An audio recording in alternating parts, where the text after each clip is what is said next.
mas a nossa alma está com o Senhor. Quando nós partimos desta terra, nós vamos estar seguros com o Senhor. Amém, queridos? Graças a Deus. Nós queremos, agora nós vamos apresentar os nossos visitantes, nossos grupos. Glória a Deus. Cadê o papel dos visitantes? Está conosco a Igreja Congregacional Ágape, pastor Marcos Inácio. Amém?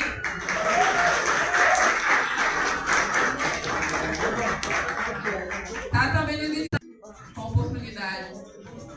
Fique à vontade, se quiser vir para cá, pode também, tá? Onde você gostar de vir. Está conosco também nosso irmão Gelson, a sua esposa Josefina.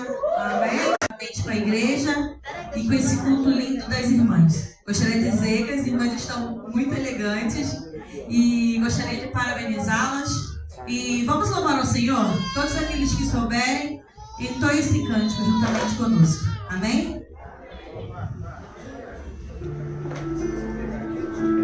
Os leões estão rugindo sem parar, meu louvor incomodou a todos que são contra ti, ó Jeová.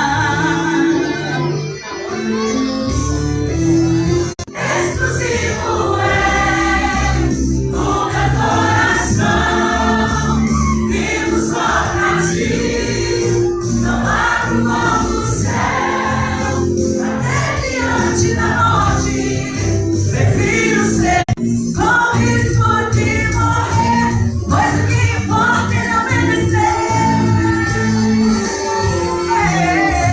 Senhor, não vou dividir a minha adoração, porque exclusivo é o meu coração.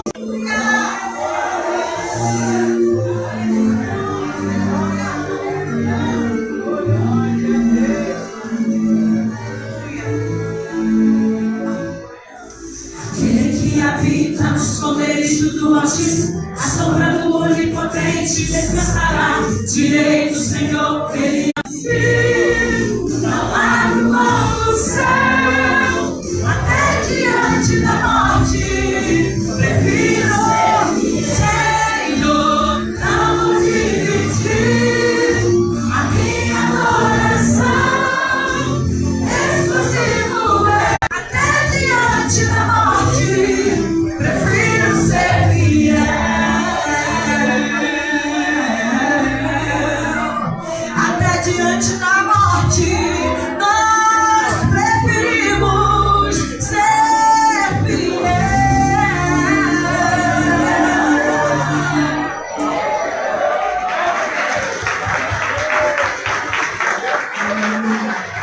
Deus esteja abençoando nossas queridas irmãs da nossa igreja amiga, né, congregacional do pastor Marcos. Deus esteja abençoando vocês grandemente, amém? Graças a Deus, tem minha amiga Neide aqui, né, que a gente se conheceu e até hoje a gente mantém uma amizade, né, Neide?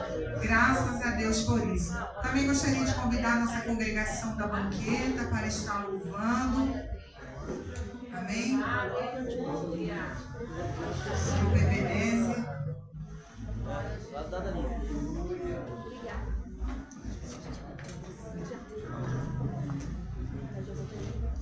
Eu cumprimento os irmãos com a paz do Senhor. Amém. Estamos felizes de estar na casa do Senhor nesta noite, este dia de comemoração, de aniversário, de presença do Senhor aqui neste lugar. Amém.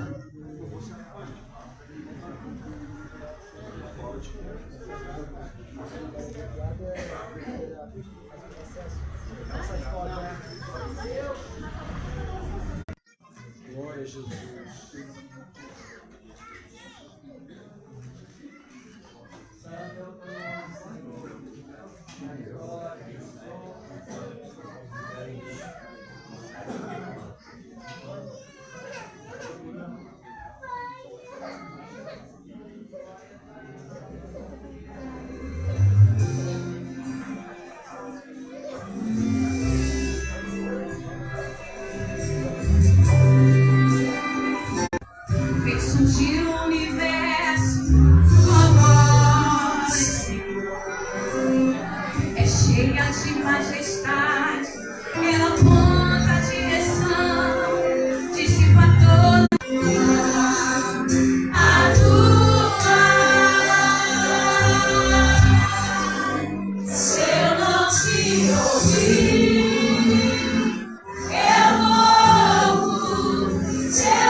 Senhor.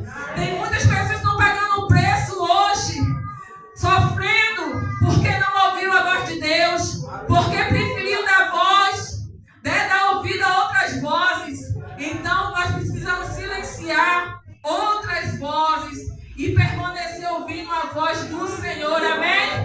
Glória a Deus.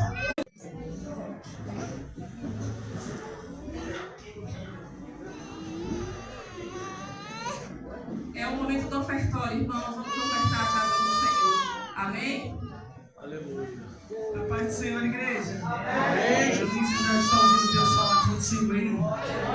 Aleluia. Nós pedimos, fala a Deus, e Ele já está dando resposta. Oh, glória.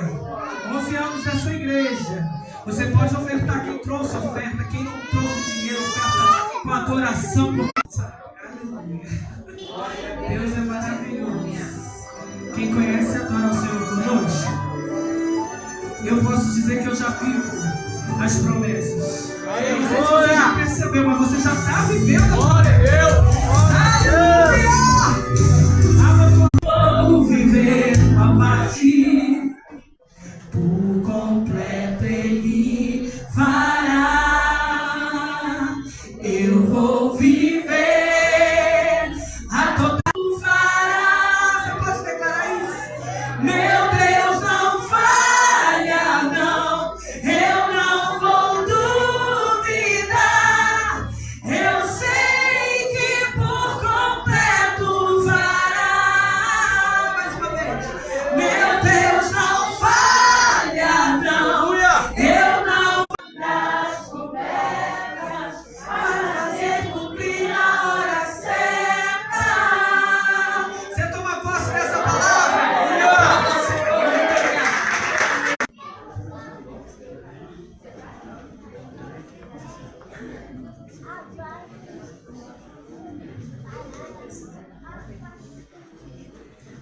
Louvado seja o nome do Eterno.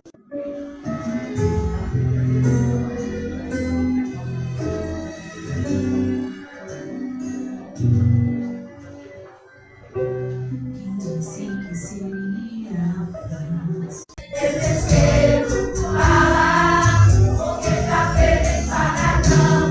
Quando você ora, o céu não descansa.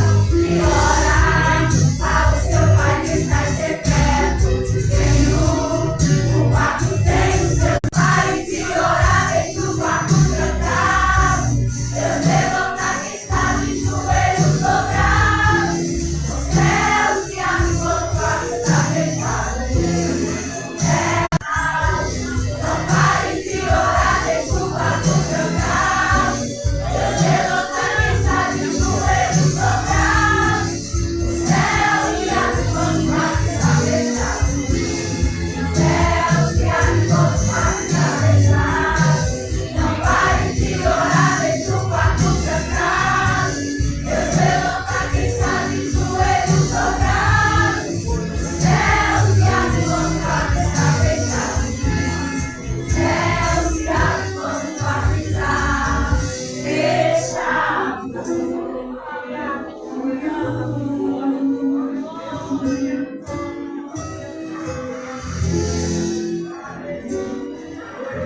Aleluia, Jesus!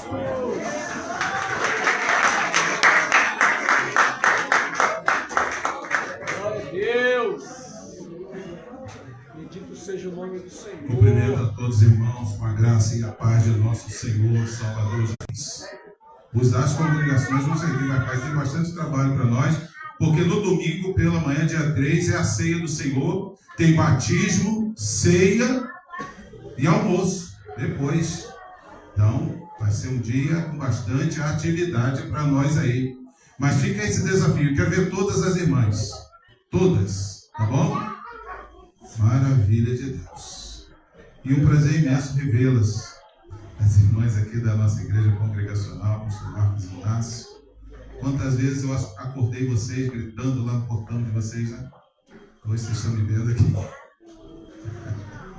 Louvado seja Deus. Eu estava até conversando com o pastor Marquinhos aqui. Todas elas me conhecem, pastor.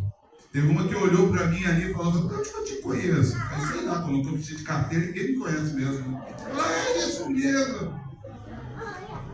Maravilha, graças a Deus por isso. Pastor Marquinhos, por favor. Pastor Marquinhos dispensa qualquer tipo de apresentação, um amigo. Nós não combinamos roupa não, tá, irmãos? Ele não estava nem ele estava fora. Mas graças a Deus que está aqui. Vamos ficar de pé, irmão. Vamos fazer uma oração para o pastor Marquinhos. Ele tem algo aí. Se apresenta com quem passou comitiva, já contigo aí. Faz aí que já está tudo ligado. Tá? Tudo ligado. Só não sei se o baterista está aí. O baterista veio? Não. Pede com a orelha dele. Tá bom? Vamos orar, Senhor, em nome de Jesus. Nós louvamos, queremos render graça ao Senhor por tudo, pela graça do Senhor que é constante sobre nós, sobre as nossas vidas. Te louvamos, meu Deus, porque chegamos até aqui, engrandecendo o seu nome nesses 11 anos, ó Deus, como igreja emancipada. 34 anos de ministério Monte Calvário, aqui nessa cidade, Angra dos Reis. Nós só temos que render graça ao Senhor. Se chegamos até aqui, é porque a sua destra tem nos sustentado, Senhor. Te louvo pela vida do pastor Marquinhos, que aqui está para fazer uso aqui da palavra. Que o Senhor esteja usando o seu servo agora, Senhor, como ele sempre foi usado por ti. Em nome de Jesus. Amém.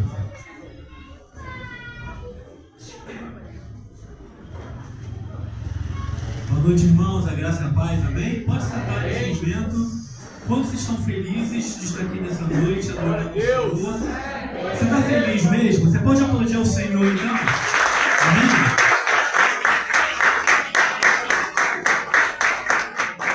Para a gente é uma alegria também estar com os irmãos aqui nessa noite, essa igreja amada, que nós conhecemos muitas pessoas aqui, e comemorando o 11º aniversário de emancipação dessa igreja. Para a gente é uma alegria e uma honra estar com os irmãos. Estou aqui com a minha esposa, a Thaisa. Fica de pé aí, Thaisa, para quem não conhece. A Thaisa, essa menina linda, essa gata. Então, para quem não me conhece, não, estou com as irmãs também aqui da igreja, né? As irmãs também.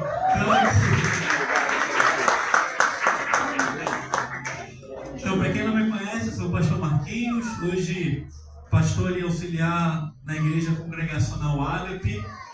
Nos últimos 3 anos, eu, Thaisa e Tito, que é o nosso filho que não está aqui, nós estivemos morando e pastoreando e fazendo um trabalho missionário na cidade de Capitão Poço, no interior do Pará. Fica pertinho daqui, a 3.300 quilômetros de Angra dos Reis.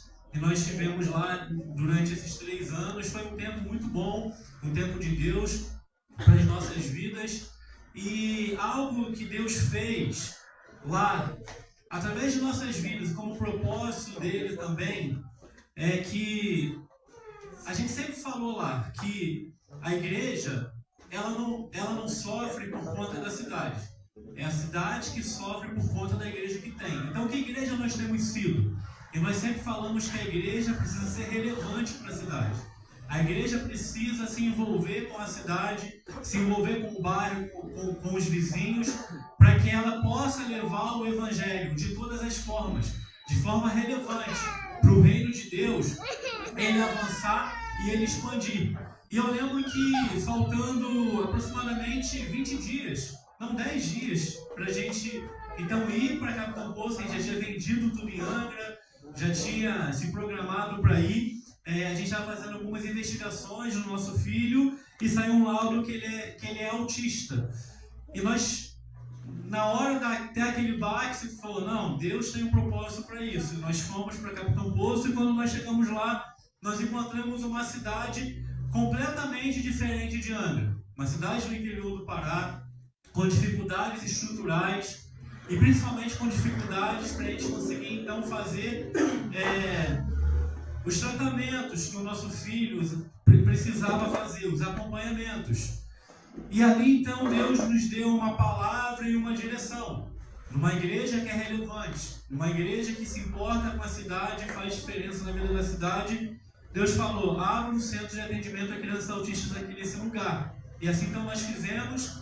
Nós pegamos uma casa que ficava nos fundos da igreja, reformamos, E nós então abrimos um centro de atendimentos a crianças autistas ali naquela cidade. A Thaís, ela se especializou nessa área.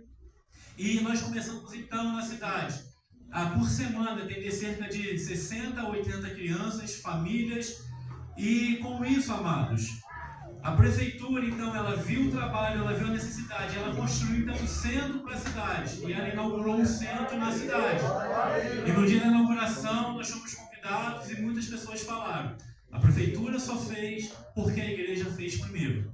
E, graças a Deus, nós saímos, mas esse trabalho foi feito naquela cidade, e esse é um grupo que nós amamos, a inclusão, as crianças atípicas, autistas, e assim, entendendo aquilo que Deus tem para a igreja, entendendo aquilo que Deus tem para a cidade, a gente se envolve de forma relevante para a igreja ser um instrumento para abençoar a cidade. É por isso que eu falo, a igreja não sofre por conta da cidade, a cidade tem os problemas, mas ela sofre por conta da igreja que tem. Que igreja nós temos sido para a cidade? Uma igreja relevante, ela se importa com a cidade e ela se envolve com a cidade para a glória de Deus.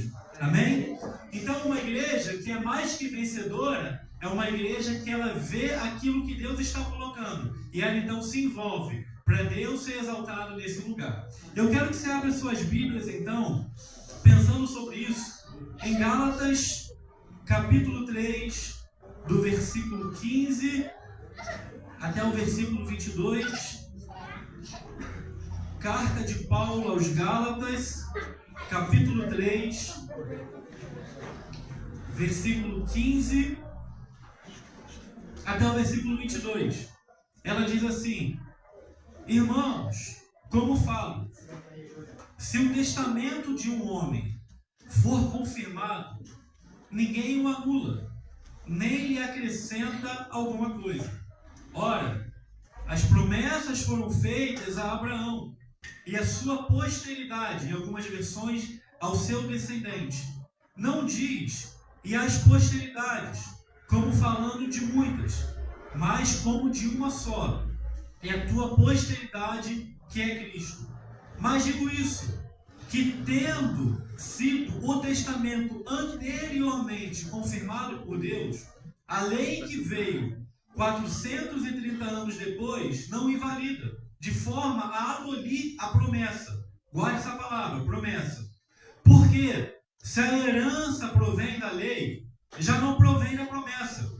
Mas Deus, pela promessa, deu a graça gratuitamente, deu-a gratuitamente a Abraão. Logo, para que é a lei?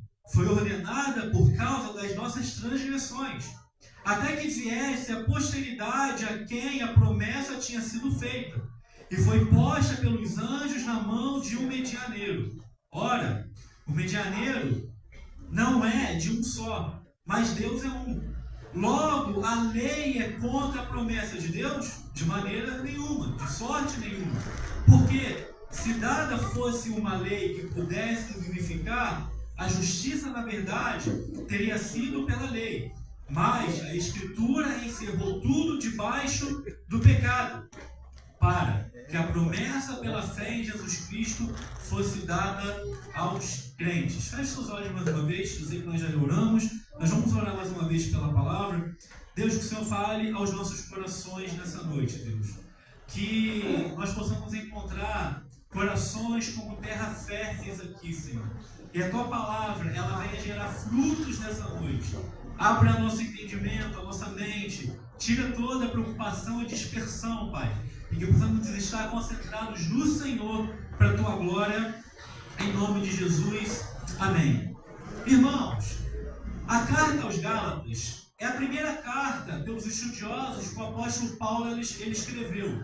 Aqui Paulo está tendo um grande problema e um grande debate. Porque Paulo aqui ele está debatendo contra falsos mestres, contra falsos pastores que entraram na igreja e estão tentando distorcer o ensinamento de Paulo. Estão tentando distorcer a doutrina que Paulo colocou.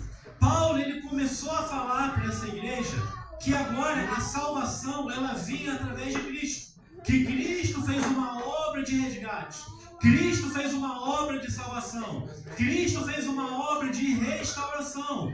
E através da obra dele agora, através da obra da graça de Cristo, ele abriu um caminho de salvação. E esse caminho de salvação agora não está mais pelas obras humanas. Não está mais pelos méritos humanos, mas agora está pelo mérito da obra de Cristo. Porque antes, para a salvação, ter acesso à salvação, os irmãos ali, eles tinham que fazer os sacramentos religiosos. Então eles tinham que guardar o sábado, eles tinham que participar das festas judaicas, fazer a circuncisão. Então eles tinham que fazer tudo aquilo que a lei ela aplicava e mandava para eles terem acesso à salvação. Agora, quando Cristo ele vem para cumprir a lei. Cristo ele se faz maldição no nosso lugar. E Cristo então agora ele fala, o caminho não é mais agora pelos atos da lei. O caminho agora é através da graça de Cristo. É através do sangue que eu derramei. Agora o caminho para a salvação vem somente mediante a obra que eu fiz. E o que está acontecendo aqui? Aqui, irmãos, Paulo ele pregou isso para a igreja. Mas agora falsos mestres, falsos pastores, eles estão agora fazendo uma mensagem como que os gálatas tivessem que voltar a tudo que era feito na lei para ser salvo. Então eles estão falando, olha, não basta somente Cristo, vocês têm que fazer algo a mais. Vocês têm que voltar a guardar o sábado. Vocês têm que fazer os rituais judaicos, porque somente a obra de Cristo ela não é suficiente. Então Paulo aqui, ele está exortando aos irmãos que eles não têm que voltar mais a esse tipo de vida, porque agora Cristo já fez uma obra de salvação. Ele já abriu um caminho verdadeiro para a salvação. E Paulo, ele chega até no capítulo 1, fala para os Gálatas, Gálatas, vocês são insensatos, porque vocês viviam de uma forma, Cristo mudou a forma de viver, e vocês querem voltar a viver como vocês viviam antigamente. No capítulo 2, ele chega a discutir com Pedro, porque Pedro está com gentios, mas quando chegam os judeus de Jerusalém, Pedro ele se envergonha de estar com os gentios, porque ele começa a achar que também ele tem que fazer os rituais da lei para ele conseguir acesso à salvação. Então, o que Paulo está falando em Gálatas? Ele está combatendo a salvação pela lei. Ele está falando, vocês não precisam mais cumprir ritos e regras para vocês serem salvos. Cristo já fez uma obra de graça e já derramou isso de graça sobre a vida de vocês. Irmãos, por que é importante nós entendermos isso para sermos mais que vencedores?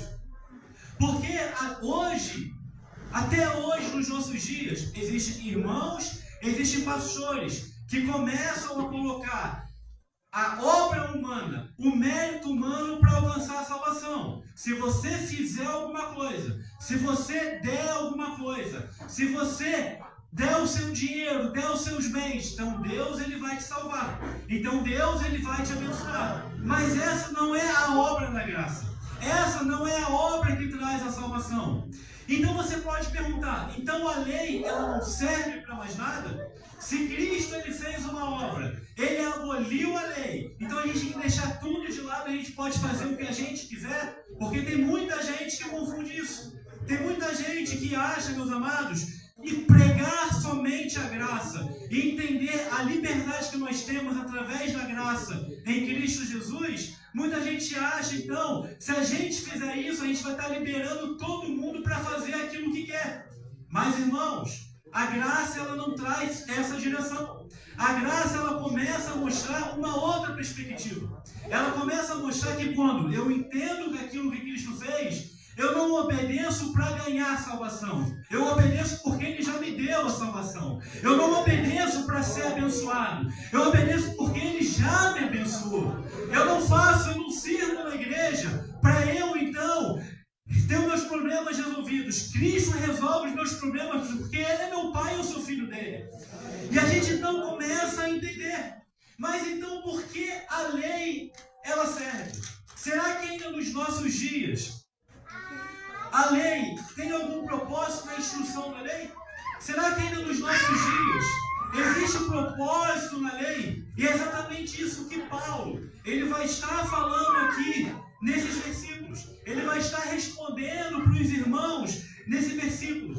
Porque Paulo aqui, irmãos, ele vai trazer uma compreensão maravilhosa do que é a graça, mas principalmente do que é a lei e o que a lei serve para os nossos dias. E nós vamos chegar a uma conclusão que a lei, meus amados, ela é algo incrível. A lei, ela é algo positivo, mas ela é algo incrível e positivo dentro do seu propósito. A lei, meus amados, ela não deve ser para nos justificar. Não é pela lei que nós nos relacionamos com Deus. Mas, meus amados, a lei em si, ela tem o seu propósito. A regra em si, ela tem o seu propósito. E nós vamos começar a ver que Paulo, para explicar isso, no versículo 15, ele começa falando algo cotidiano dos nossos dias. Porque ele fala assim no versículo 15: irmãos, como o homem fala, se o testamento de um homem for confirmado, ninguém o anula, nem lhe acrescenta alguma coisa. Paulo começa usando, meus amados, algo do nosso cotidiano, algo comum de nossas vidas. Ele fala, pense no testamento. O que é o testamento? Um testamento é algo irrevogável. O testamento, na verdade, ele não necessariamente ele expressa justiça. Mas quando nós olhamos um testamento, nós vamos ver que um testamento ele expressa desejo. Então, o que é um testamento? Testamento é uma expressão de desejo. Por exemplo, um pai que deixa um testamento de herança para 2 filhos. Nesse testamento, um filho ele recebe 70% da herança e o outro filho recebe 30% da herança. O filho que recebe 30% da herança, o que ele vai achar? Que esse testamento é um testamento injusto, porque ele é tão filho como o outro filho. Então ele chega para o advogado e fala, advogado, eu não concordo com esse testamento. Sabe o que o advogado vai responder? Eu não posso fazer nada, porque isso foi a expressão de desejo do seu pai. Então, meus amados, a essência de um testamento, ela é o quê? É expressar o desejo. É a expressão de um desejo. Quando nós pensamos em testamento, nós pensamos logo no Antigo Testamento e no Novo Testamento. E o que Paulo está dizendo aqui?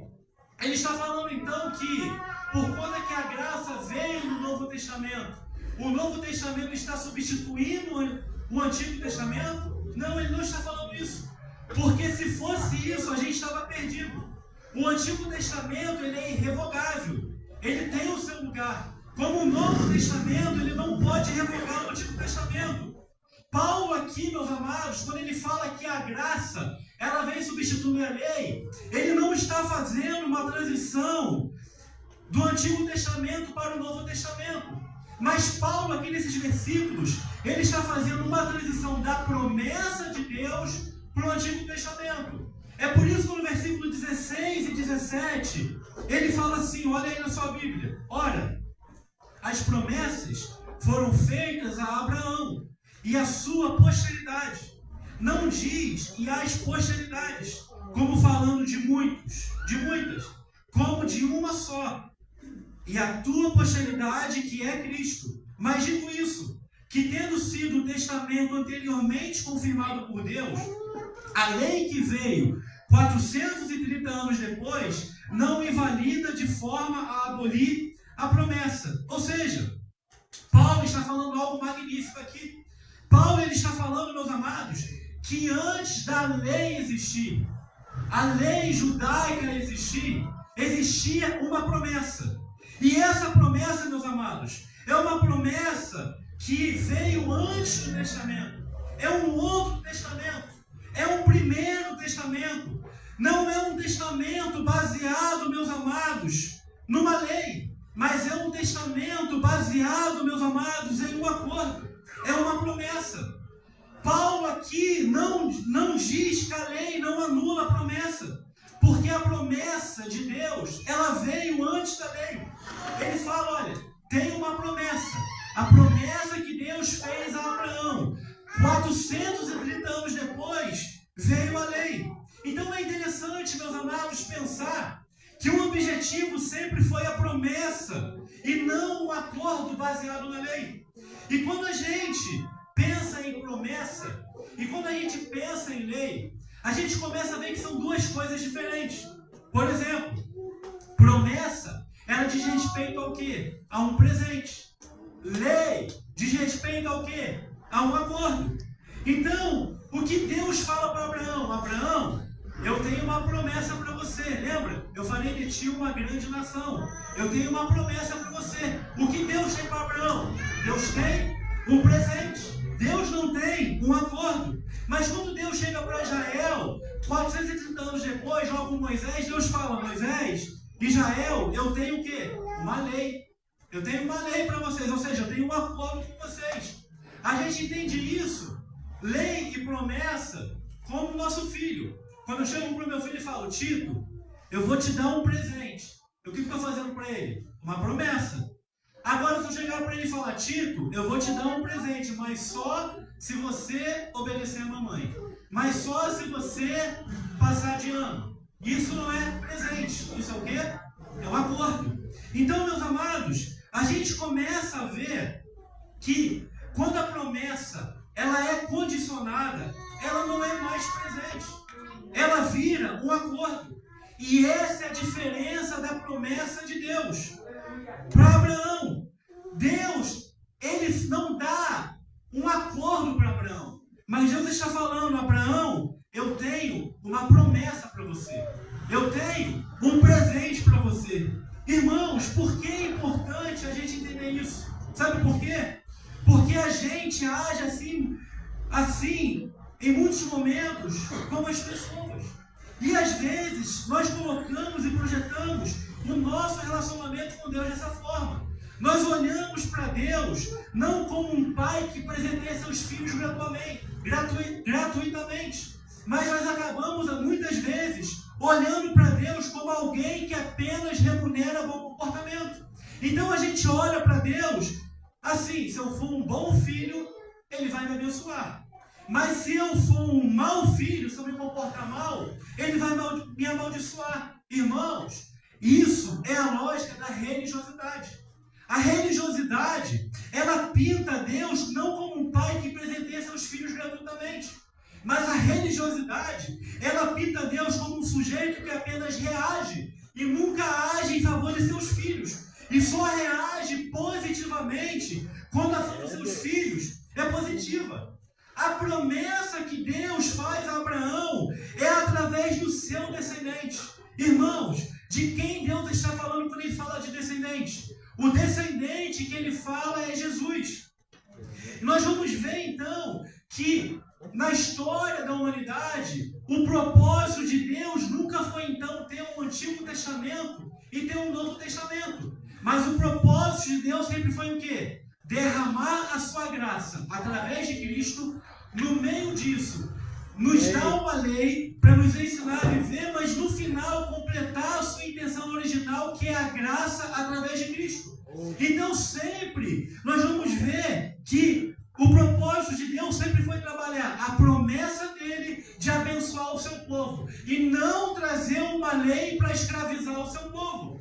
E aí, meus amados, isso nos ajuda a entender porque talvez muitas pessoas, e talvez você possa pensar assim, que existe um Deus no Antigo Testamento e existe um Deus no Novo Testamento. Existe o Deus da lei e existe o Deus da graça. Irmãos, não tem divisão de Deus. É o mesmo Deus. Sabe por quê? Porque desde o início, desde Gênesis, Deus ele está falando que a promessa dele vem através do seu descendente. Em Gênesis capítulo 3, versículo 15, o homem, ele acabou de pecar.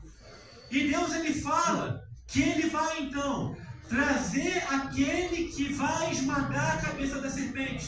Veja, irmãos, no mesmo instante que Adão e Eva pecam, Deus revela o descendente. No mesmo instante que o homem vira as costas para Deus, Deus revela aquele que vai trazer a salvação para o homem. Ou seja, no mesmo instante que um homem peca, a graça de Deus já é revelada sobre a humanidade. Então nós começamos a ver, meus amados, que desde o início a base pelo qual a humanidade se relaciona com Deus sempre foi a mesma, através do descendente prometido, que é Jesus. A nossa relação com Deus, meus amados, nunca foi baseada em promessa, nunca foi baseada em lei, mas ela sempre foi baseada na promessa de Deus. Nós vemos isso em Gênesis no capítulo 15. Ali, no capítulo 12, Deus dá a promessa para Abraão. Abraão, sai da tua terra, da tua parentela. Eu vou te dar uma terra para que todas as famílias da terra sejam abençoadas. Todo mundo conhece esse versículo. Mas no capítulo 15, nós vamos ver, irmãos, que Abraão está em dúvida se Deus realmente vai cumprir a promessa dele.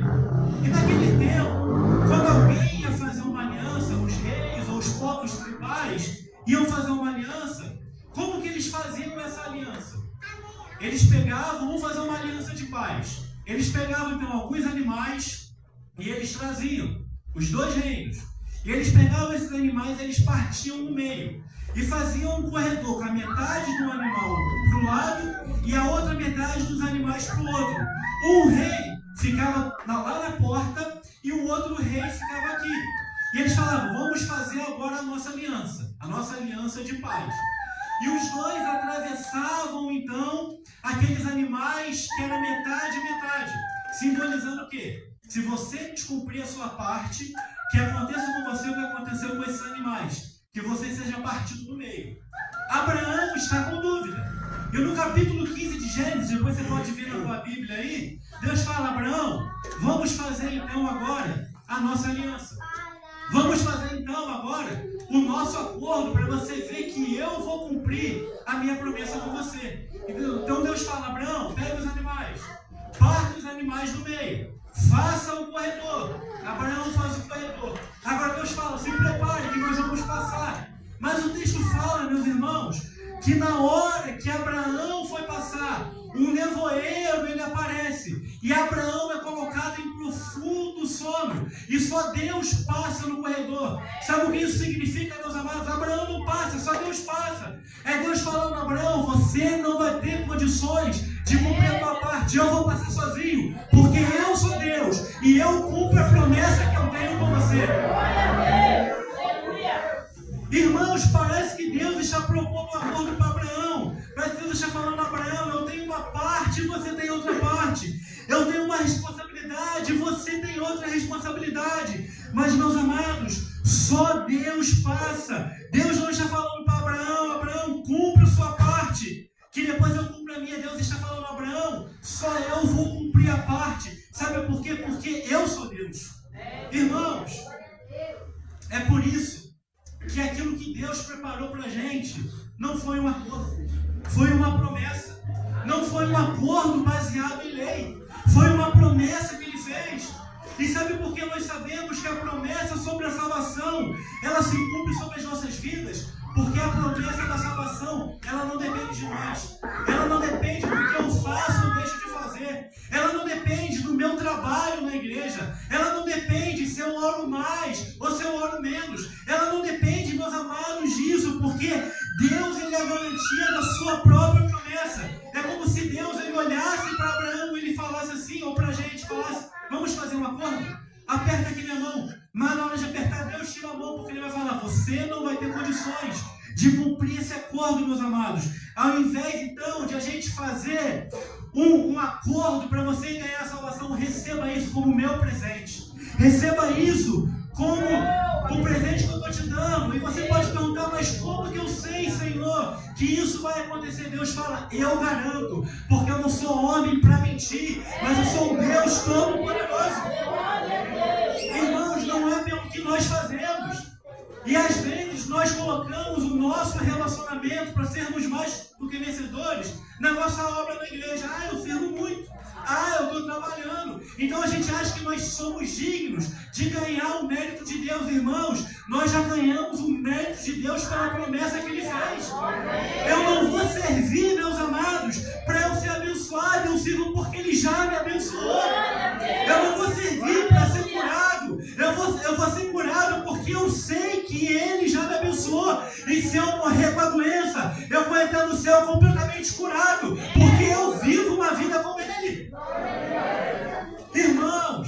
a nossa forma de enxergar o Evangelho, ela muda. Por quê? Porque a gente começa a não viver uma vida somente de regras, mas a gente começa a viver uma vida de natureza transformada. Eu começo a ver que Ele mudou a minha forma de viver pela obra que Ele fez, e não por aquilo que eu faço ou deixo de fazer.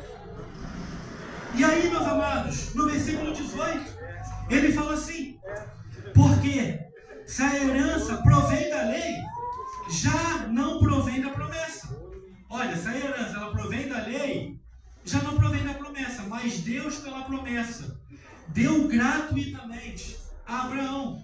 Portanto, meus amados, aqui se trata de graça intermediada pela lei e sendo a graça cumprido na pessoa de Cristo. Tudo parte do princípio da graça de Deus.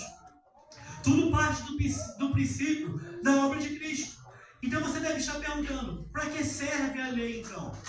Aí o Paulo, como ele é brilhante, ele vai responder no versículo 19 e 20. Ele fala assim: logo, para que é a lei? Ela foi ordenada por causa das transgressões, até que viesse a posteridade a quem a promessa tinha sido feita, e foi posta pelos anjos na mão de um medianeiro. Ora, o medianeiro não é de um só, mas Deus é um. Então, meus amados, traduzindo isso aqui, o que Paulo está falando? Ele está falando, como o John Stott fala, que nós só vamos conseguir perceber o quão miseráveis e cegos e perdidos nós somos sem Deus, se a gente conseguir apreciar o sacrifício de Jesus na cruz. A gente só vai conseguir entender que nós somos miseráveis, que nós éramos cegos e perdidos, se a gente conseguir compreender e apreciar a beleza do sacrifício de Cristo ali na cruz do Calvário. E isso é muito importante, sabe por quê? Eu sei que nós temos que fazer isso aqui que eu vou falar. Só que se a gente chegar para um pecador e falar assim: olha, sabia que Deus te ama? Nós temos que falar isso, mas ele vai falar: caramba, que bacana, que legal. E a gente chega: mas sabia que Jesus ele morreu por você na cruz? Esse pecador vai falar: caramba, que legal. Mas sabia que ele veio para perdoar os seus pecados? Esse pecador vai falar: tá, que legal, mas e aí? Sabe o que ele vai se sentir? Ele se sente a pessoa mais importante do mundo. Ele vai falar: caramba, eu acho que eu não sou tão ruim assim não. Ele vai fazer tudo isso por mim? Irmãos, ele nunca vai conseguir apreciar, ser capaz de apreciar o Evangelho. Sabe por quê? Porque só consegue ser capaz de apreciar o Evangelho quem tem noção daquilo que é. Então é aí que entra a lei. O que é a lei, meus amados? A lei, ela é um espelho. Quando eu olho para o espelho, eu olho quem eu era. E aí, meus amados, eu vejo: caramba, como meu cabelo está bagunçado, como a minha roupa está rasgada, como eu estou sujo. Irmãos, antes da lei, a gente não tinha espelho. Antes da lei, a gente andava todo desarrumado, com o cabelo desarrumado, todo sujo, e achando que estava tudo certo. A lei, ela não vem para apontar o erro do outro, mas a lei vem para apontar o meu erro. A lei, meus amados, ela é um espelho que eu olho para ele e falo: caramba, eu não sabia que estava desse jeito. Eu não sabia que eu estava tão sujo assim. Eu não sabia que eu estava tão perdido. Eu não sabia que eu estava tão machucado. Eu não sabia que eu estava tão rasgado. É por isso que o John Stott, ele fala que a lei é transmitida para que antes de melhorar, piore. Irmãos, e às vezes o que a gente faz? A gente pega a lei, a gente pega as regras para a gente julgar o próximo. Para a gente falar quem serve e quem não serve para estar aqui. Para a gente falar: esse é santo e esse é pecador. Irmãos, o sentido da lei não é esse. O sentido da lei é para você olhar para a lei e você falar: como eu estou ruim, como eu sou pecador, como eu preciso da graça de Deus, como eu preciso do amor de Deus. Irmãos, não é para você pegar ela para julgar, é para você pegar ela para você se olhar e ver como eu sou sujo. Como se não fosse a promessa da graça, eu estaria perdido. Irmãos, e a gente começa a ver que se você se achar bom o suficiente, você nunca vai conseguir apreciar a beleza do Evangelho. Irmãos, preste atenção. Só quem percebeu que foi perdoado e aprendeu a amar, que vai conseguir apreciar a beleza do sacrifício de Deus. À medida, meus amados, que o nosso amor por Deus é inversamente proporcional à medida da nossa consciência pelo pecado, a gente começa a ver que essa obra de Cristo não foi só legal. Mas quando eu olho como eu estava, eu falo, uau, o que Ele fez por mim. Eu não era merecedor, eu não era digno. Mas o que Ele fez por mim, a gente fica abismado, meus amados. Porque a gente começa a perceber que nós éramos espiritualmente falidos. E eu olho para Deus e eu vejo como que a graça dele me resgatou daquilo que eu era. Irmãos, para nós sermos mais que vencedores, nós temos que entender que o amor de Cristo, ele foi completo. Que o amor de Cristo, ele veio me resgatar. Ele veio transformar quem eu era. E você, se você olhar para o teu passado, como eu olho para o meu, como você estava sujo, como você estava rasgado. Mas quando você encontrou esse espelho, não foi esse espelho que te salvou, mas ele veio enxergar quem você é, para você enxergar quem ele é. O autor e consumador de nossas vidas. Versículo 21 e 22, indo para o final. Ele fala assim: logo, a lei é contra a promessa de Deus? De nenhuma sorte. Porque se dada fosse uma lei que pudesse vivificar, a justiça na verdade teria sido pela lei. Mas a Escritura encerrou tudo debaixo do pecado, para que a promessa pela fé em Jesus Cristo fosse dada aos crentes. Em resumo, meus amados, a lei, ela é boa. Mas ela é boa quando ela está dentro do seu propósito. Quando ela mostra, meus amados, que tudo aquilo que é contrário de Deus, que me afeta. E principalmente quando ela reflete o caráter de Deus. O Salmo 114, versículo 3, eu vou abrir aqui para ser mais rápido. Ele diz assim, ó: desviaram-se todos e juntamente se fizeram imundos. Não há quem faça o bem, não há sequer um. Ou seja, meus amados, a Bíblia, ela está afirmando, preste atenção nisso, que não existe um ser humano na face da terra que seja bom. Você pode estar perguntando, mas como assim? Eu não faço mal para ninguém. Eu ajudo quem eu posso ajudar. Eu sou bom. Como você está falando que eu não sou bom? Irmãos, em essência, não existe nenhum ser humano bom na face da terra. Sabe por quê? Porque quando for para você escolher entre a sua sobrevivência e a sobrevivência de alguém, você vai escolher a sua. Quando for para você matar a sua fome ou a fome de alguém, você vai matar a sua fome. Então, evidenciar a natureza humana, em evidência a natureza humana, não tem ninguém bom. Então, qual é o propósito da lei? O propósito da lei é nos mostrar os nossos pecados. O propósito da lei, meus amados, é a gente ver que nós somos pecadores. E que nós pecamos todos os dias, e nós pecamos, mesmo estando dentro da igreja, e a gente buscar a graça de Deus todo dia, para alcançar a misericórdia dele todos os dias. A intenção da lei, irmãos, embora ela seja boa, ela nunca foi para ser fonte de vida, mas sim para apontar para a fonte de vida, que é Jesus. E nós temos que entender isso, sabe por quê? Porque quando a lei, meus irmãos, ela é colocada como um tutor, ela impõe sistemas, ela impõe regras. Quando a lei ela é colocada como um tutor para as nossas vidas, ela faz isso. Ela vai impor sistemas e ela vai impor regras. Mas o ponto aqui não são as regras. O ponto é traduzir um princípio. Sabe por quê? Por isso que nós temos que entender que o Evangelho não é um conjunto de regras. Tem gente que leva o Evangelho como um conjunto de regras. Você não pode fazer isso, você pode fazer isso. Você pode isso, você não pode aquilo. Irmãos, quando a gente começa a olhar o Evangelho como um conjunto de regras, nós vamos criar apenas regras. E nós nunca vamos traduzir princípios. Por exemplo, lembra quando colocaram a lei do cinto de segurança? Um monte de gente começou a reclamar, mas para que usar cinto de segurança? Vai apertar, vai me apertar, vai me machucar. Irmãos, hoje a gente entendeu o princípio. A lei era o quê? Colocar o cinto. Qual é o princípio? Me proteger de um acidente para eu não morrer. Quando a gente colocou o capacete, tem que andar de capacete. Ah, vai suar a cabeça, é muito quente. Irmãos, qual é o princípio? O princípio é o quê? Me proteger para eu não morrer. Então, irmãos, a gente começa a ver que a lei é isso que ela faz com a gente. Quando a gente começa a olhar para a lei como um tutor, a gente começa só a colocar regras e regras. Mas o objetivo final da aplicação da lei não é a norma, é o princípio.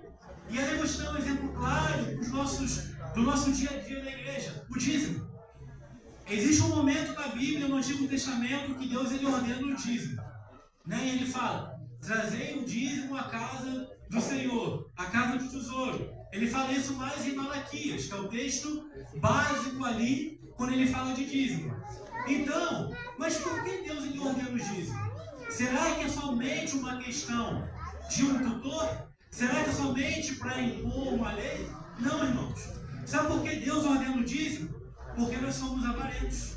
Porque a nossa natureza é uma natureza egoísta. Então ele fala assim, olha, eu vou estipular 10%, porque se eu não estipular nada, você não vai dar nada.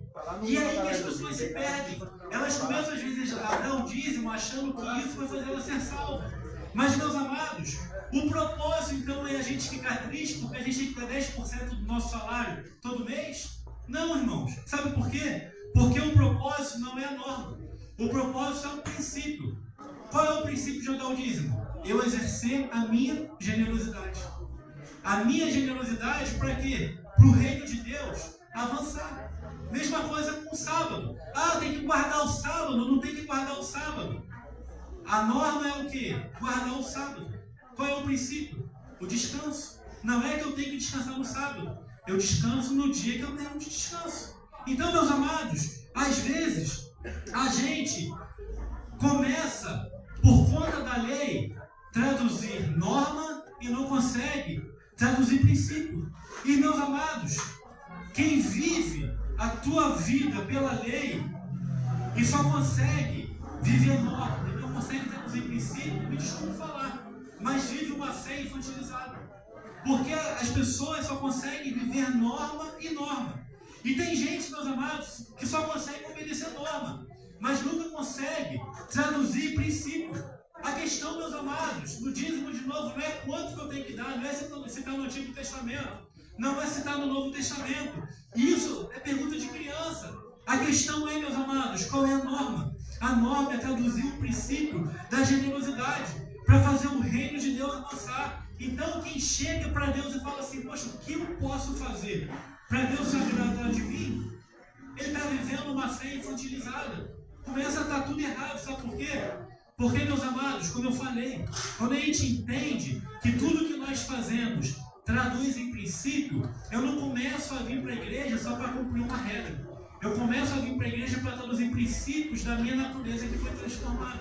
É por isso que eu sirvo, não para mostrar para o pastor Jorge que eu estou servindo. Eu sirvo porque eu estou traduzindo uma regra de estar no culto 7h30 da noite, mas eu estou traduzindo um princípio de adoração a Deus, porque me permitiu estar no culto.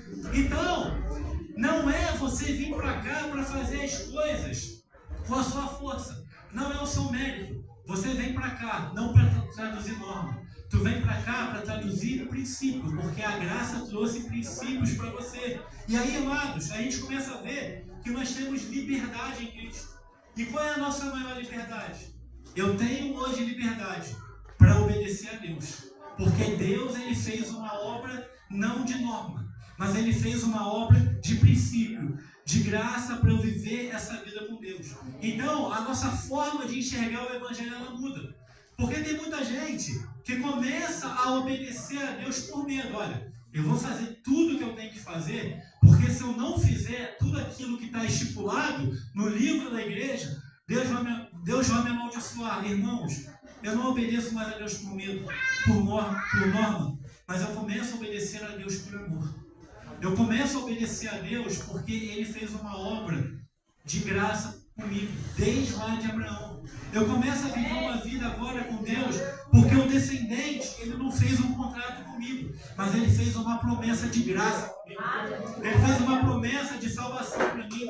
Então é questão de natureza, meus amados. Sabe por que vocês estão aqui há 11 anos? Não é porque vocês estão se esforçando para estar aqui, mas é porque faz parte de vocês estarem aqui. Sabe por que a gente se reúne como igreja, em comunhão? Porque isso faz parte da minha natureza. Isso faz parte de mim. Sabe por que eu sirvo no louvor, nas irmãs, na dança, limpando a igreja com os homens, meus amados? Não é para ser um peso para mim, eu faço isso porque isso está em mim. Isso faz parte de mim. Isso faz parte, meus amados, da promessa que Ele fez de graça comigo. Para finalizar, é como se fosse assim. Você já viu um cachorro miar? Você já viu um gato latir? Não, sabe por quê? Porque qual é, meus amados, a essência do gato? Qual é a natureza do gato? Ele foi criado para miar.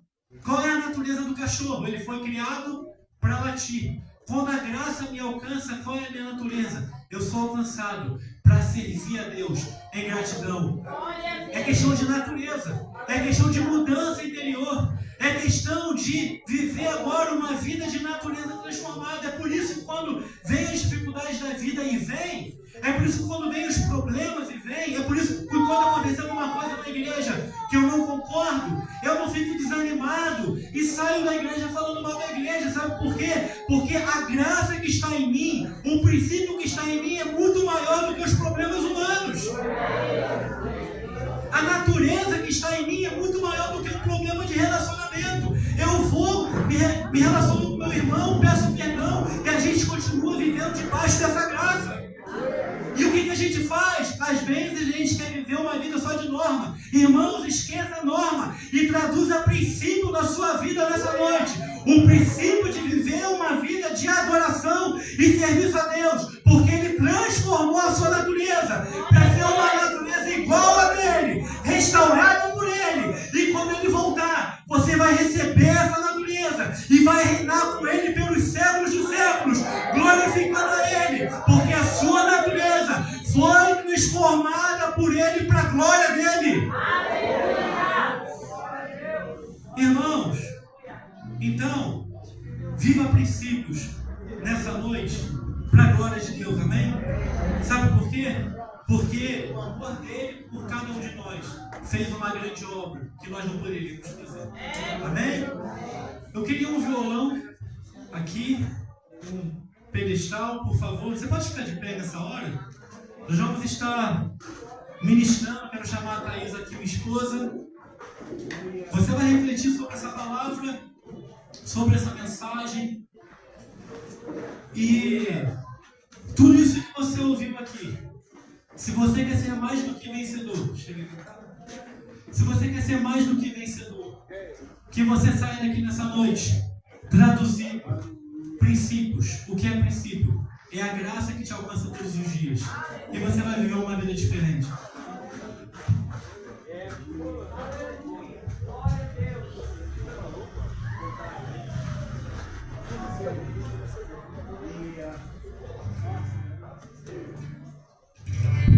Porque o amor de Deus, Ele nos alcança. Você pode fechar seus olhos nessa hora e refletir sobre isso. Não tem como não ficar constrangido diante desse amor. Glória a Deus. Deus, obrigado por tua misericórdia. Misericórdia, Jesus.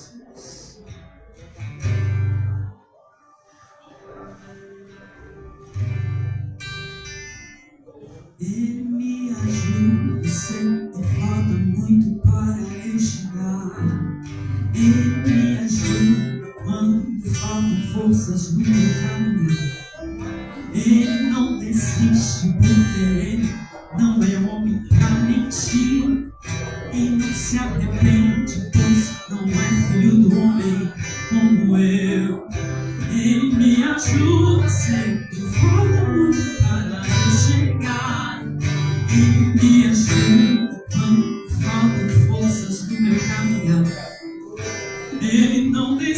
desiste porque ele não é homem pra mentir e não se arrepende e entende além da vida aparente.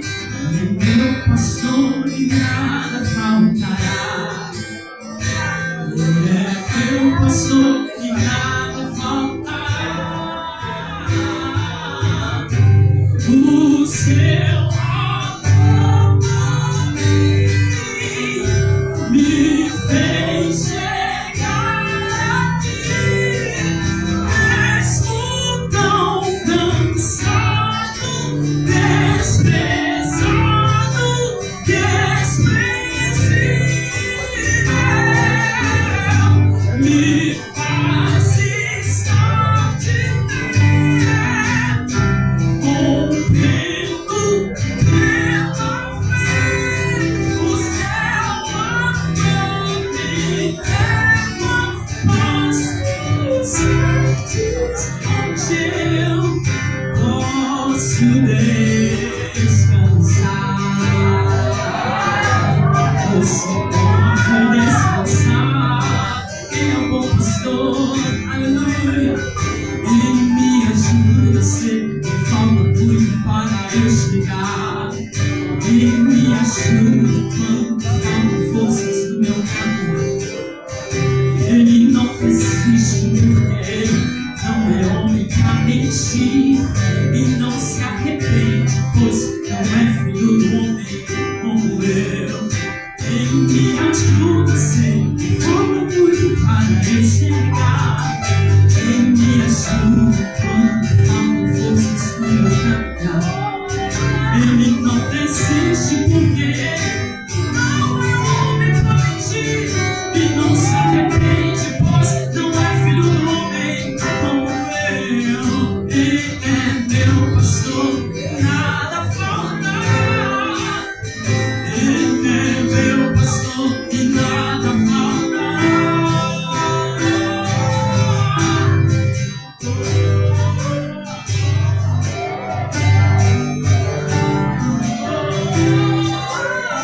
Nada faltará.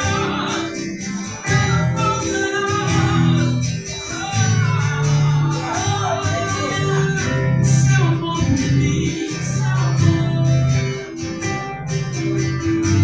o seu amor por mim me fez chegar aqui, mesmo tão cansado, desprezado, desprezível, me faz estar de pé, rompendo pela fé. O seu amor me leva pastos verdes, onde eu posso descansar. Eu posso descansar nos braços do seu bom pastor. Ele me conduz, oh, ele me leva a pastos verdejantes, onde eu posso descansar. Ele refrigera minha alma, oh, ele dá esperança eterna. Só ele pode me dar, só ele que me faz descansar. Vamos declarar assim: ele é meu pastor, nada faltará. Ele é tudo. Ele é meu pastor, nada faltará. Ele é meu pastor e nada faltará. Ele é tudo. Ele é meu pastor e nada faltará. Ele é meu pastor e nada faltará. Aleluia. Ele é meu pastor e nada faltará. Ele é meu pastor e nada faltará. Ele é meu pastor e nada faltará. O seu amor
abençoar a liderança dessa igreja.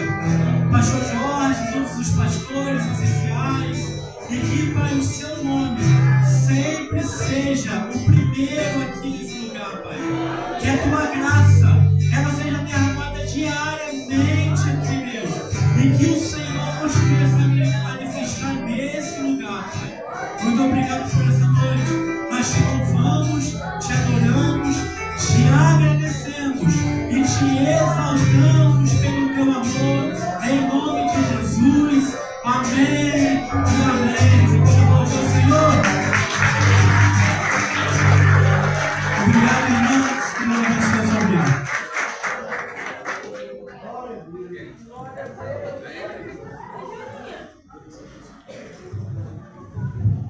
A igreja pode se sentar.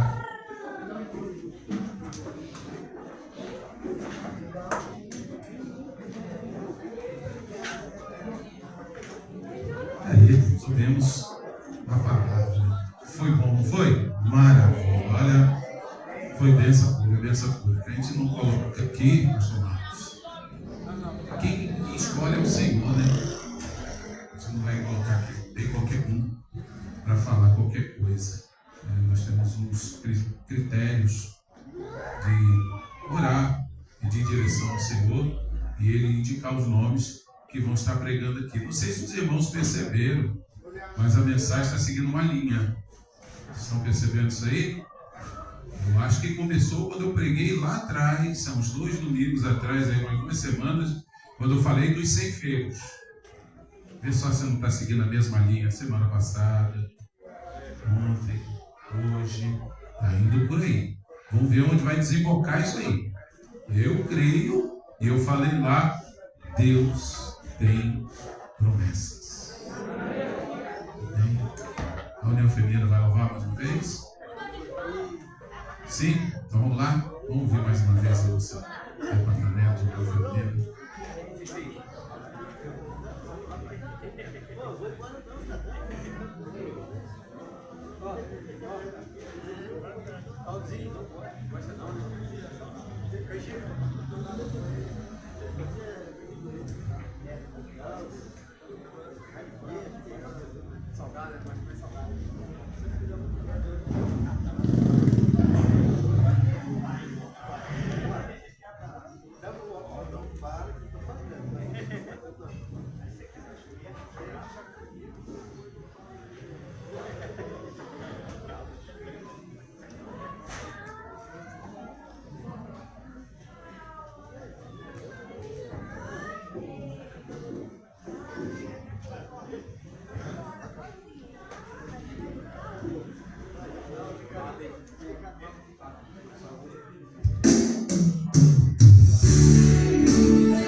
Você é mais que vencedor.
antes, agora. A vitória é sua em nome de Jesus. Eu posso ver milagre hoje acontecer. Eu já decidi abençoar você. Derrube o inimigo, Deus está contigo. A vitória é sua. Você é mais que vencedor.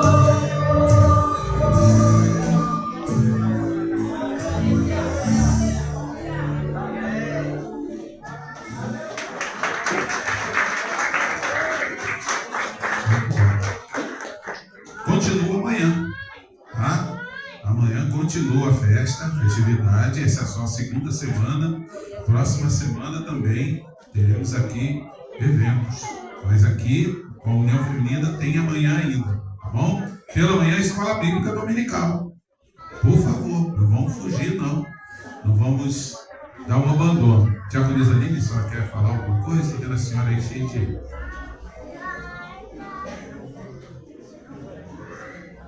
Quem que vai fazer?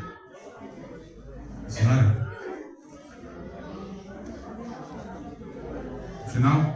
Então vamos colocar de pé, irmão. Vamos orar encerrando. Parece que as irmãs, depois todo mundo foi embora, elas vão fazer o som comigo.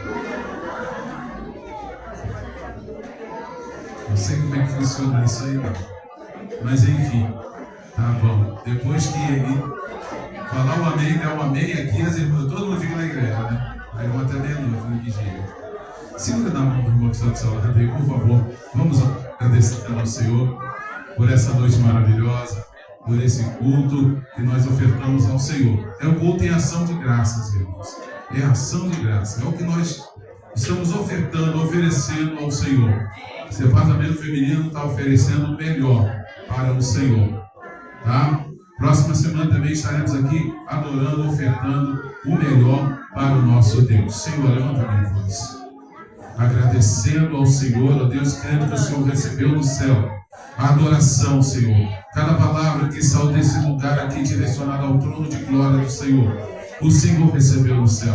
Nós te agradecemos, meu Deus, pela igreja que está aqui hoje, a congregação da banqueta que está aqui também, a congregacional Ágape que está aqui. Senhor, nós só temos que agradecer o Senhor por tudo e por todos os visitantes que vieram aqui nessa noite. Que a boa mão do Senhor seja sobre cada vida. Que o Senhor esteja abençoando rica e poderosamente. É no nome de Jesus que oramos agradecido. Você pode dizer amém? Amém. Deus abençoe as irmãs.